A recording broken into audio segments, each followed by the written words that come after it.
दिसंबर 2024 का आखिर वाला हफ्ता जो है ये एविएशन इंडस्ट्री के लिए बड़ा ही नुकसानदेह साबित हुआ कि एक ही हफ्ते के अंदर दो कमर्शियल फ़्लाइट जो हैं वो क्रैश कर गई। एक अज़रबैजान में और उसके बाद दूसरी जो है वो इतवार वाले दिन साउथ कोरिया में जो है जूजू एयरलाइन का जहाज़ जो है उसका लैंडिंग गियर ख़राब हो गया परिंदा टकराने की वजह से, और मुआन इंटरनेशनल एयरपोर्ट के ऊपर जो है वो हादसे का शिकार हुआ। जहाज़ में 181 लोग थे, दो जो हैं वो ज़िंदा बचे और बाकी 179 जो है वो हादसे में जहाँ बहक हो गए। और इसके ऊपर साउथ कोरिया ने जो है वो 7 दिन के मातम का जो है वो ऐलान कर रखा है। ये जो जूजू एयर फ्लाइट है जी, इसमें 175 पैसेंजर थे, 6 इसके क्रू जो वो मेंबर थे, और ये थाईलैंड के कैपिटल बैंकॉक से जो है इसने उड़ान भरी थी और इसने लैंड करना था मुआन इंटरनेशनल एयरपोर्ट के ऊपर। मुआन एयरपोर्ट जो है ये साउथ कोरिया के कैपिटल सियोल से जो है वो 290 किलोमीटर के फासले पे वाक़या है। मरने वाले 179 लोगों में 85 जो हैं वो ख़वातीन थी, 84 जो हैं वो इसमें मर्द हजरात थे, और 10 ऐसी लाशें थीं जिनको अभी तक जो है वो आइडेंटिफाई नहीं किया जा सका कि वो ख़वातीन की डेड बॉडीज़ हैं या वो मर्दों की जो हैं वो डेड बॉडीज़ हैं। 179 में से सिर्फ 65 लाशों की अभी तक जो है वो शनाख्त हो सकी है। और तबाह होने वाला जो प्लेन है ये 15 साल पुराना जो है वो बोइंग 737 800 क्लास का जो है ये जेट है। इसमें दो जो हैं वो थाईलैंड के लोग थे और बाकी जो हैं वो साउथ कोरियन थे। जूजू जो एयरलाइन है ये साउथ कोरिया की सबसे बड़ी लो कास्ट कैरियर जो है वो कंपनी है। इसको 2005 में जो है सेटअप किया गया था, और इस साल 2024 का सबसे पहला जो एविएशन का एक्सीडेंट था वो जनवरी में जो है वो रिपोर्ट हुआ, जब जो है हनीडा एयरपोर्ट के रनवे के ऊपर जो है वो जापान एयरलाइन की जो फ़्लाइट थी 516 जो है ये एक एयरबस थी A350। ये जो है ये टकरा गई जापान कोस्ट गार्ड का एक जहाज़ था उसके साथ। तो जो जापान एयरलाइन की जो फ़्लाइट थी इसके 379 जो पैसेंजर हैं ये तो बहफाजत जो है वो जहाज़ से उतार लिए गए, लेकिन 6 लोग जो कोस्ट गार्ड के जहाज़ के ऊपर मौजूद थे वो इसमें ज़िंदगी की बाजी जो है वो हार गए और दोनों जहाज़ जो हैं वो बुरी तरह से तबाह हो गए। और इस साल जनवरी में ही अलास्का एयरलाइन फ़्लाइट 1282 ये बोइंग 737 जो है ये जहाज़ था, ये पोलैंड इंटरनेशनल एयरपोर्ट से जो है जब इसने उड़ान भरी तो उड़ान भरते साथ ही इसका जो एक एमरजेंसी एग्ज़िट डोर था वो उड़ गया, और फिर बहफाजत जो है ये पोलैंड एयरपोर्ट के ऊपर जो है वो वापस उतार लिया गया। 170 पैसेंजर थे वो सेव रहे, लेकिन एक बंदा जो है उसका आईफोन जो है वो गिर गया इस हादसे में बाहर, लेकिन बाद में उसको जो है वो अपना फ़ोन मिल गया और वो डैमेज नहीं था, वर्किंग कंडीशन में था। तो इससे पता चला कि जो एप्पल आईफोन है वो जहाज़ का अगर दरवाज़ा उड़ जाए और वो बाहर गिर जाए तो फिर भी वो जो है वो महफूज रहता है। और तीसरा जो इंसिडेंट्स है ये सोमालिया में हुआ, जब एक फ़्लाइट जो है वो मागा देशों से जो है वो वापस आ रही थी, तो ये फोकर तैयारा था, तो ये किसी घर से जो है वो टकरा गया। तो घर में जो 5 लोग थे उनमें से एक बंदा जो है वो जाँ बहक हो गया, बाकी लोग जो हैं वो महफूज रहे इस हादसे में। और इसी साल जनवरी का जो आखिरी और चौथा हादसा है ये north western air British aerospace jet stream थी। ये जो है ये ट्रांसपोर्ट करती है माइन वर्कर को फोर्ट स्मिथ कनाडा से जो है दूसरे इलाकों में।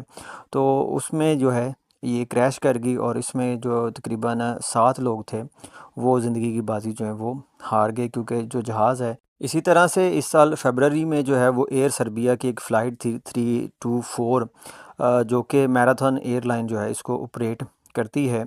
तो जब जो है ये इसने उड़ान भरी तो ये लैंडिंग लाइट जो है उनसे जो है वो टकरा गया, और ये था बलगारदे निकोला टेस्ला एयरपोर्ट।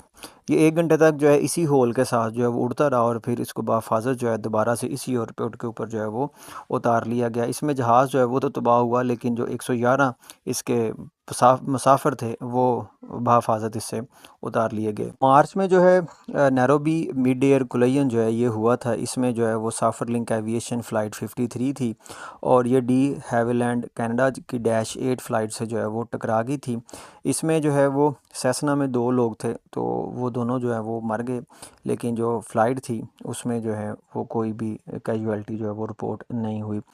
और इस साल मई में जो है सिंगापुर एयरलाइन की एक फ़्लाइट थी 321, ये लंदन से जो है वो सिंगापुर के लिए जा रही थी। इसमें 229 जो है वो लोग थे और ये बोइंग 777 जहाज़ था। इसने सीवियर किस्म की जो टर्बुलेंस है उसको इसने इनकाउंटर किया और उस टर्बुलेंस की वजह से जो एक पैसेंजर है वो फोत हो गया, जबकि 30 जो थे वो शदीद ज़ख्मी हुए। बाद में बैंकॉक में जो है इसकी लैंडिंग हो गई थी।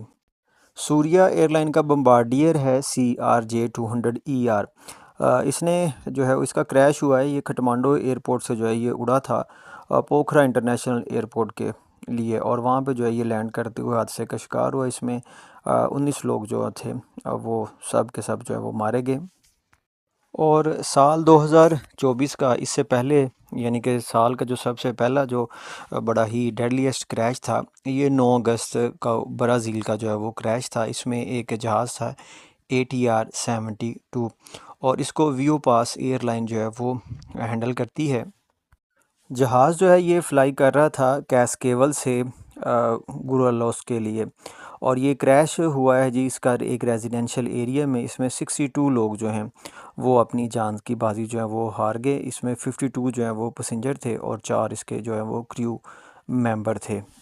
और तहकीकात से पता चला जी कि उस वक़्त जो है पायलट था वो असल में आइसिंग के इशू से जो है वो गुज़र रहा था, यानी कि जहाज़ जो है उसके जो विंग फ्लैपर हैं उनके ऊपर जो है वो बर्फ़ जम गई थी।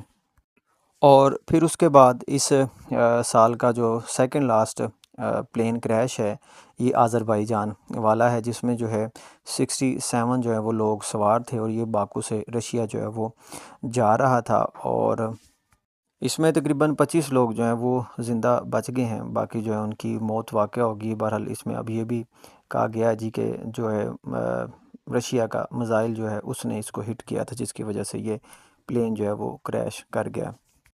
वैसे अगर देखा जाए तो जितने भी मीन ऑफ ट्रांसपोर्टेशन है इसमें एविएशन जो है वो सबसे सेफ़ कंसीडर की जाती है। मसलन 2007 में नेशनल ट्रांसपोर्टेशन सेफ्टी बोर्ड जो है इसने ये एस्टीमेट किया था जी कि 24 मिलियन जो फ़्लाइट आवर्स हैं ना, इनमें से सिर्फ कह लें कि 6.84 जो जहाज़ होते हैं 1 लाख फ़्लाइट में से वो क्रैश होते हैं।